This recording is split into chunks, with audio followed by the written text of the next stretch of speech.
शांति। आज 26 फरवरी 2026 के बाबा के अनमोल मधुर महावाक्य सुनेंगे। आज की मुरली में बाबा ने हम बच्चों को याद के ऊपर विशेष अटेंशन खिंचवाया है। बाबा कहे तुम्हें याद का ऐसा अभ्यास करना है जो कोई बुरे विचार वाले सामने आते ही परिवर्तन हो जाए। मेरा तो एक शिव बाबा दूसरा न कोई, इस पुरुषार्थ में ही सदा रहना है।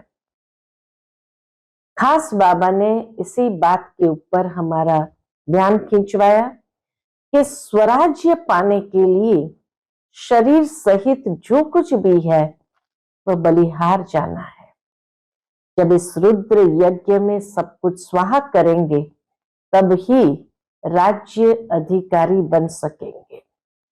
तो बाबा हम बच्चों को बहुत श्रेष्ठ स्थिति में देखना चाहते हैं और इसीलिए बाबा हम बच्चों को बार बार अटेंशन खिंचवाते हैं कि तुम बच्चों को अपने अंदर योग बल को जमा करना है, क्योंकि अंत में यही योग बल बहुत काम आएगा।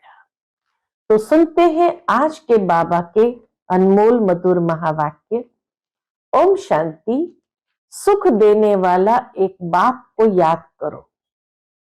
इस थोड़े समय में योग बल जमा करो तो अंत में बहुत काम आएगा। आज की मुरली से प्रश्न है, बेहद के वैरागी बच्चे तुम्हें कौन सी स्मृति सदा रहनी चाहिए? उत्तर, यह हमारा छीछी चोला है, इसे छोड़ वापस घर जाना है। यह स्मृति सदा रहे, बाप और वर्षा याद रहे, दूसरा कुछ भी याद न आए। यह है बेहद का वैराग्य। कर्म करते याद में रहने का ऐसा पुरुषार्थ करना है जो पापों का बोझा सिर से उतर जाए। आत्मा तमो प्रधान से सतो प्रधान बन जाए। ओम शांति। बाप बच्चों को रोज बहुत सहज बातें समझाते हैं। यह है ईश्वरीय पाठशाला। बरोबर गीता में भी कहते हैं, भगवान वाच, भगवान बाप सबका एक है। सब भगवान नहीं हो सकते, हाँ सब बच्चे हो सकते हैं। सब भगवान नहीं हो सकते, सब बच्चे जरूर हो सकते हैं एक बाप के। वह जरूर बुद्धि में आना चाहिए कि बाप स्वर्ग नई दुनिया की स्थापना करने वाला है। उस बाप से हमको स्वर्ग का वर्षा जरूर मिला होगा।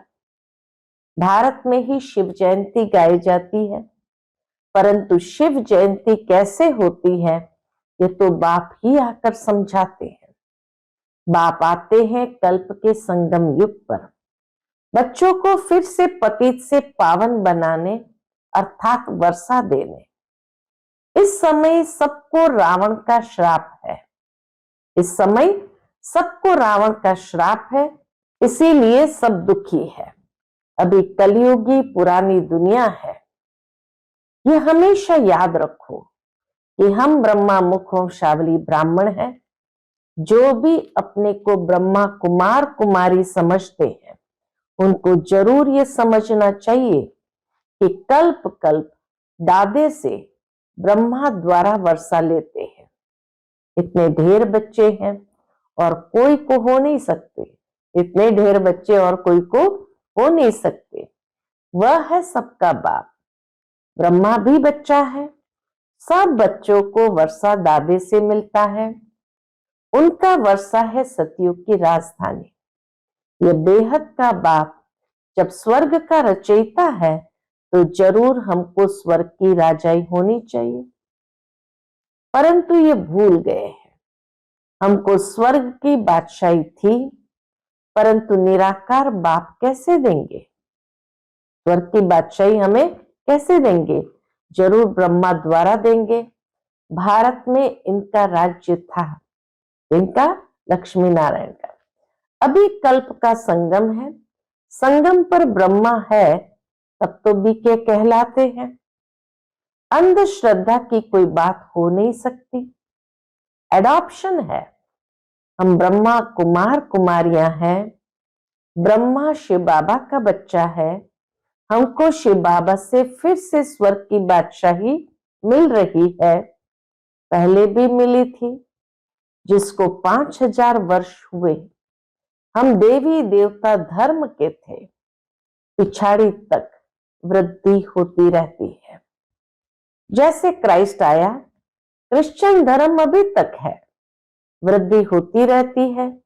वे जानते हैं कि क्राइस्ट द्वारा हम क्रिश्चियन बने। आज से 2000 वर्ष पहले क्राइस्ट आया था। अब वृद्धि हो रही है। पहले पहले सतो प्रधान, फिर रजो तमो में आना है। तुम सतयुग में सतो प्रधान थे, फिर रजो तमो में आए हो। तमो प्रधान सृष्टि से फिर सतो प्रधान जरूर होती है। नई दुनिया में आदि सनातन देवी देवता धर्म था। मुख्य धर्म है 4। तुम्हारा धर्म आधा कल्प चलता है। यहां भी तुम उस धर्म के हो, लेकिन विकारी होने के कारण तुम अपने को देवी देवता नहीं कहलाते हो। तुम थे आदि सनातन देवी देवता धर्म के, परंतु वाम मार्ग में जाने के कारण तुम पतित बने हो, इसलिए अपने को हिंदू कह देते हो। अब तुम ब्राह्मण बने हो। ऊंचे ते ऊंचा है शिव बाबा। फिर हो तुम ब्राह्मण। तुम ब्राह्मणों का ऊंचे ते ऊंचा वर्ण है। ब्रह्मा के बच्चे बने हो, परंतु वर्षा ब्रह्मा से नहीं मिलता है। शिव बाबा ब्रह्मा द्वारा स्वर्ग की स्थापना कर रहे हैं। तुम्हारी आत्मा अब बाप को जान गई है। बाप कहते हैं कि मेरे द्वारा मेरे को जानने से सारे सृष्टि चक्र के आदि मध्य अंत की नॉलेज समझ लेंगे। बाप के द्वारा बाप को जानने से और सारे सृष्टि चक्र के आदि मध्य अंत की नॉलेज समझ लेंगे। वह ज्ञान मेरे को ही है। मैं ज्ञान का सागर, आनंद का सागर, पवित्रता का सागर हूं। 21 जन्म तुम पवित्र बनते हो, फिर विषय सागर में पड़ जाते हो। अभी ज्ञान का सागर बाप तुमको पतित से पावन बनाते हैं। कोई गंगा का पानी पावन नहीं बना सकता। स्नान करने जाते हैं, परंतु वह पानी कोई पतित पावनी नहीं है। ये नदियां तो सतयुग में भी है, तो कलयुग में भी है। पानी का फर्क नहीं रहता। कहते भी है सर्व का सदगति दाता एक राम। वही ज्ञान का सागर पतित पावन है। बाप आकर ज्ञान समझाते हैं, जिससे तुम स्वर्ग के मालिक बनते हो। सतयुग त्रेता में भक्ति शास्त्र आदि कुछ होते नहीं है। तुम बाप से वर्षा लेते हो सदा सुख का। ऐसे नहीं वहां तुमको गंगा स्नान करना, वह कोई यात्रा करनी है। तुम्हारी यह है रूहानी यात्रा। बाबा कहते तुम्हारी यह है रूहानी यात्रा, जो कोई मनुष्य सिखला नहीं सकते। बाप है सब आत्माओं का बाप। जिस्मानी बाप तो अनेक है, रूहानी बाप एक है। ये पक्का पक्का याद कर लो। बाबा भी पूछते हैं तुमको कितने बाप है, तो मूंझ जाते हैं कि क्या पूछते हैं। बाबा भी पूछते हैं कितने बाप है, तो कई बच्चे मूंझ जाते क्या पूछते हैं। बाप तो सबका एक होता है, 2-3 बाप कैसे होंगे। बाप समझाते हैं उस परमात्मा बाप को याद करते हो दुख में। दुख में हमेशा कहते हो हे परम पिता परमात्मा हमको दुख से छुड़ाओ। तो 2 बाप हुए ना, एक जिस्मानी बाप, दूसरा रूहानी बाप, जिसकी महिमा गाते हैं। तुम मात पिता हम बालक तेरे, तुम्हारी कृपा से सुख घनेरे। लौकिक माँ बाप से सुख घनेरे नहीं मिलते। जब दुख होता है तो उस बाप को सिमरण करते हैं, परमात्मा बाप को सिमरण करते हैं। ये बाप ही ऐसा प्रश्न पूछ सकते हैं, दूसरा कोई पूछ ना सके। भक्ति मार्ग में तुम गाते हो, बाबा आप आएंगे तो आपके सिवाय और कोई की नहीं सुनेंगे। ये भक्ति मार्ग में कहा हुआ है। और तो सब दुख देते हैं, आप ही सुख देने वाले हो। तो बाप आकर याद दिलाते हैं कि तुम क्या कहते थे। भक्ति मार्ग में बहुत वायदे किए हैं, तुम जानते हो, तुम ही ब्रह्मा कुमार कुमारी कहलाते हो। मनुष्य की ऐसी पत्थर बुद्धि है जो यह भी नहीं समझते कि बीके क्या है, मम्मा बाबा कौन है। ये कोई साधु संत नहीं है। साधु सन्यासी को गुरु कहेंगे, माता पिता नहीं कहेंगे। यह बाप तो आकर दैवी धर्म का राज्य स्थापन करते हैं, जहां ये लक्ष्मी नारायण राजा रानी राज्य करते थे। पहले पवित्र थे, फिर अपवित्र बनते हैं। जो पूज्य थे वे फिर 84 जन्म लेते हैं। पहले बेहद के बाप का 21 जन्म सुख का वर्षा मिलता है। कुमारी वह जो 21 कुल का उद्धार करे। ये तुम्हारा गायन है। बाबा कहते, जो कहा जाता कि कुमारी वह जो 21 कुल का उद्धार करे, ये वास्तव में तुम्हारा गायन है। तुम कुमारियां हो, गृहस्थी नहीं हो, बल बड़े हैं लेकिन मर्जीवा बन। सब बाप के बच्चे बच्चियां बने हो। प्रजापिता ब्रह्मा के ढेर बच्चे हैं और वृद्धि को पाते रहेंगे, फिर ये सब देवता बनेंगे। ये शिव बाबा का यज्ञ है। इसको कहा जाता है राजस्व यज्ञ। राजस्व यज्ञ, स्वराज्य पाने का यज्ञ। राजस्व यज्ञ यानी स्वराज्य पाने का यज्ञ। आत्माओं को बाप से स्वर्ग के राज्य का वर्षा मिलता है। इस राजस्व अश्वमेध ज्ञान यज्ञ में क्या करना है? शरीर सहित जो कुछ है वह बलिहार जाना है अथवा स्वाहा करना है। इस यज्ञ से तो तुम फिर राज्य पाएंगे। बाप याद दिलाते हैं कि भक्ति मार्ग में तुम गाते थे, हे बाबा आप जब आएंगे तो हम बलिहार जाएंगे, वारी जाएंगे। अब तुम अपने को सब ब्रह्मा कुमार कुमारियां तो समझते हो, बल रहो अपने गृहस्थ व्यवहार में, परंतु पावन रहना होगा। कमल पुष्प समान अपने को आत्मा समझो। हम बाबा के बच्चे हैं, तुम आत्माएं हो आशिक। बाप कहते, मैं हूं एक माशूक। तुम मुझ माशूक को पुकारते रहते हो। तुम आधा कल्प के आशिक हो, जिसको परम पिता परमात्मा कहा जाता है। वह निराकार है। आत्मा भी निराकार है, जो इस शरीर द्वारा पाठ बजाती है। भक्ति मार्ग में भी तुमको पाठ बजाना है। भक्ति है ही रात। अंधेरे में मनुष्य ठोकरें खाते हैं। द्वापर से लेकर तुमने ठोकरें खाई हैं। इस समय महादुखी हो गए हो।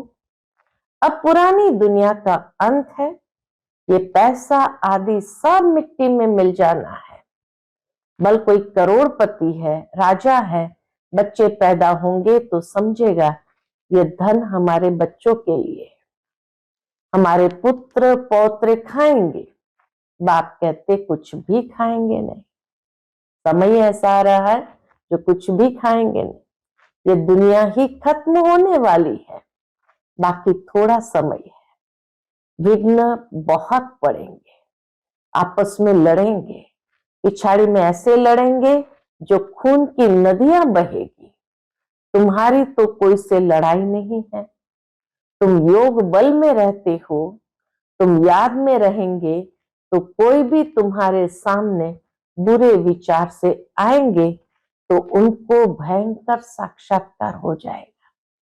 बाबा कहते तुम याद में रहेंगे तो कोई भी तुम्हारे सामने बुरे विचार से आएंगे तो उनको भयंकर साक्षात्कार हो जाएगा और झट भाग जाएंगे। तुम शिव बाबा को याद करेंगे और वे भाग जाएंगे। जो पक्के बच्चे हैं, पुरुषार्थ में रहते हैं कि मेरा तो एक शिव बाबा, दूसरा न कोई, बाप समझाते हैं कि हथ कारडे दिल यार दे। बच्चों को घर को भी संभालना है, परंतु तुम आत्माएं बाप को याद करो तो पापों का बोझा भी उतर जाएगा। सिर्फ मुझे याद करो तो तुम तमो प्रधान से सतो प्रधान बन जाएंगे, परंतु नंबरवार पुरुषार्थ अनुसार फिर तुम सब ये शरीर छोड़ेंगे। बाबा सभी आत्माओं को मच्छरों सदृश ले जाएंगे। बाकी सारी दुनिया को सजाएं खानी है। भारत में बाकी थोड़े जाकर रहेंगे, उसके लिए यह महाभारत लड़ाई है। यहाँ तो बहुत वृद्धि होगी। प्रदर्शनी, प्रोजेक्टर आदि द्वारा कितने सुनते हैं, वह प्रजा बनती जाती है। राजा तो एक होता है, बाकी होती है प्रजा। वजीर भी प्रजा की लाइन में आ जाता है। बाबा कहते वजीर भी वास्तव में राजाई घराने का नहीं है, प्रजा की लाइन में आ जाता है। ढेर प्रजा होती है, एक राजा की लाखों के अंदाज में प्रजा होती है, तो राजा रानी को मेहनत करनी पड़े ना। राजा रानी बनने में मेहनत तो करनी पड़े ना। बाप कहते सब कुछ करते निरंतर मुझे याद करो। जैसे आशिक माशुक होते हैं, उन्हों का जिस्मानी लव रहता है। तुम बच्चे इस समय आशिक हो, तुम्हारा माशुक आया हुआ है, तुमको पढ़ा रहे हैं। पढ़ते पढ़ते तुम देवता बन जाएंगे। याद से विकर्म विनाश होंगे और तुम सदैव निरोगी भी बनेंगे। फिर 84 के चक्र को भी याद रखना है। सतयुग में इतने जन्म, त्रेता में इतने जन्म, हम देवी देवता धर्म वालों ने पूरे 84 का चक्कर लगाया है। आगे चलकर तुम बहुत वृद्धि को पाएंगे। तुम्हारे सेंटर्स हजारों की अंदाज में हो जाएंगे। देखो बाबा की उस समय की भविष्यवाणी और आज सचमुच हजारों की अंदाज में बाबा के सेंटर्स है। गली गली में समझाते रहेंगे कि सिर्फ बाप को याद करो और वर्षे को याद करो। अब चलो घर वापस। ये तो छीछी चोला है, यह है बेहद का वैराग्य।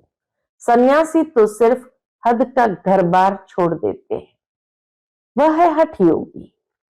वह राजयोग सिखला नहीं सकते। कहते हैं यह भक्ति भी अनादि है। क्या कहते? ये भक्ति भी अनादि है। बाप कहते हैं ये भक्ति तो द्वापर से शुरू होती है। 84 पौड़ियां उतरी, अब तुम तमो प्रधान बने हो। 84 सीढ़ियां नीचे उतरी, पौड़ियां नीचे उतरी, अब तुम तमो प्रधान बने हो। तुम 100 देवी देवता थे। क्रिश्चियन कहेंगे हम 100 क्रिश्चियन थे। तुम जानते हो हम सतयुग में थे। बाप ने देवी देवता धर्म स्थापन किया।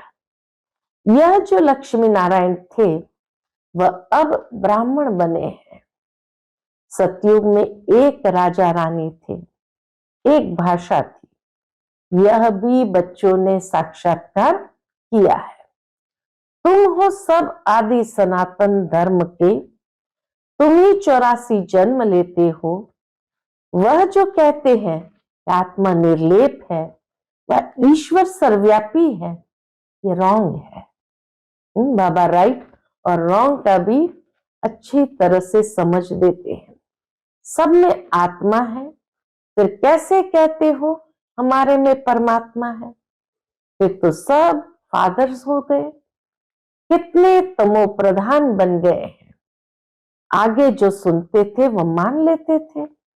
अब बाप आकर सत्य सुनाते हैं, तुमको ज्ञान का तीसरा नेत्र देते हैं, जिससे तुम सृष्टि के आदि मध्य अंत को जानते हो। अमर कथा भी यह है, बाकी सूक्ष्म वतन में कथा आदि है नहीं। ये सब भक्ति मार्ग का सैपलिंग है। तुम अमर कथा सुन रहे हो अमर बनने के लिए। वहां तुम खुशी से एक शरीर छोड़ दूसरा जाकर लेंगे। यहाँ तो कोई मरता है तो रोते पीटते हैं, वहां बीमारी आदि होती नहीं, सदैव एवर हेल्दी रहते हैं, आयु भी बड़ी होती है, वहां पतितपना होता नहीं।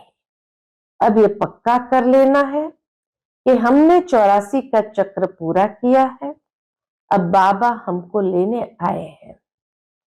पावन बनने की युक्तियां भी तुमको बताते हैं। क्या है पावन बनने की युक्ति? सिर्फ मुझ बाप को और वर्षे को याद करो। सतयुग में 16 कला संपूर्ण, फिर कला कम होती जाती है। अब तुम्हारे में कोई कला नहीं रही है।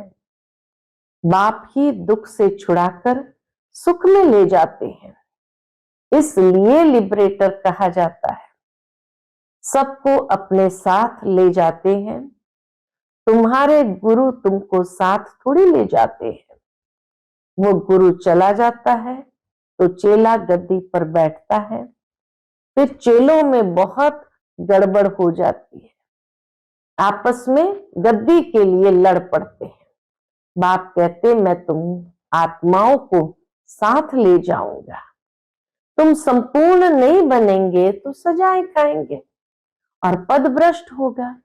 यह राजधानी स्थापन हो रही है, तो बाबा आए हैं हम सबको साथ ले जाने। अच्छा, मीठे मीठे सिक्के लदे बच्चों प्रति माता पिता बाप दादा का याद प्यार और गुड मॉर्निंग। रूहानी बाप की रूहानी बच्चों को नमस्ते। हम सब रूहानी बच्चों की रूहानी माता पिता बाप दादा को याद प्यार, गुड मॉर्निंग और नमस्ते नमस्ते। शुक्रिया बाबा, शुक्रिया। आज की मुरली से धारणा के लिए मुख्य सार है। पहली पॉइंट, याद का ऐसा अभ्यास करना है जो बुरे विचार वाले सामने आते ही परिवर्तन हो जाए। मेरा तो एक शिव बाबा, दूसरा न कोई, इस पुरुषार्थ में रहना है। दूसरा, स्वराज्य पाने के लिए शरीर सहित जो कुछ भी है वह बलिहार जाना है। जब इस रुद्र यज्ञ में सब कुछ स्वाहा करेंगे तब राज्य पद मिलेगा। आज का बाप दादा का मधुर वरदान हम बच्चों के प्रति है, सहन शक्ति की विशेषता द्वारा दूसरे के संस्कारों को परिवर्तन करने वाले दृढ़ संकल्पधारी भव। सहन शक्ति की विशेषता द्वारा दूसरे के संस्कारों को परिवर्तन करने वाले दृढ़ संकल्पधारी भव। जैसे ब्रह्मा बाप ने ज्ञानी और अज्ञानी आत्माओं द्वारा इंसल्ट सहन कर उसे परिवर्तन किया, तो फॉलो फादर करो। इसके लिए अपने संकल्पों में सिर्फ दृढ़ता को धारण करो। ये नहीं सोचो कि कहां तक होगा, सिर्फ थोड़ा पहले लगता है कैसे होगा, कहां तक सहन करेंगे। लेकिन अगर आपके लिए कोई कुछ बोलता भी है तो आप चुप रहो, सहन कर लो तो वह भी बदल जाएगा। सिर्फ दिल शिकस्त नहीं बनो।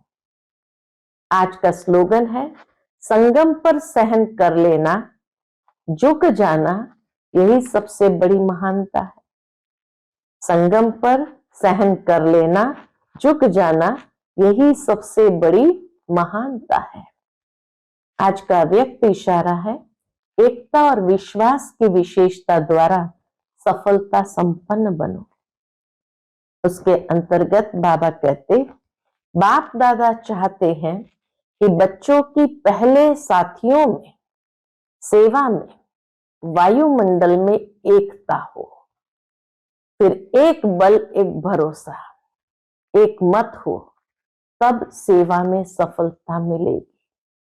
जैसे नारियल तोड़कर, रिबन काटकर उद्घाटन करते हो, ऐसे एक मत, एक बल, एक भरोसा और एकता के रिबन काटो और फिर सर्व के संतुष्टता, प्रसन्नता का नारियल तोड़ो।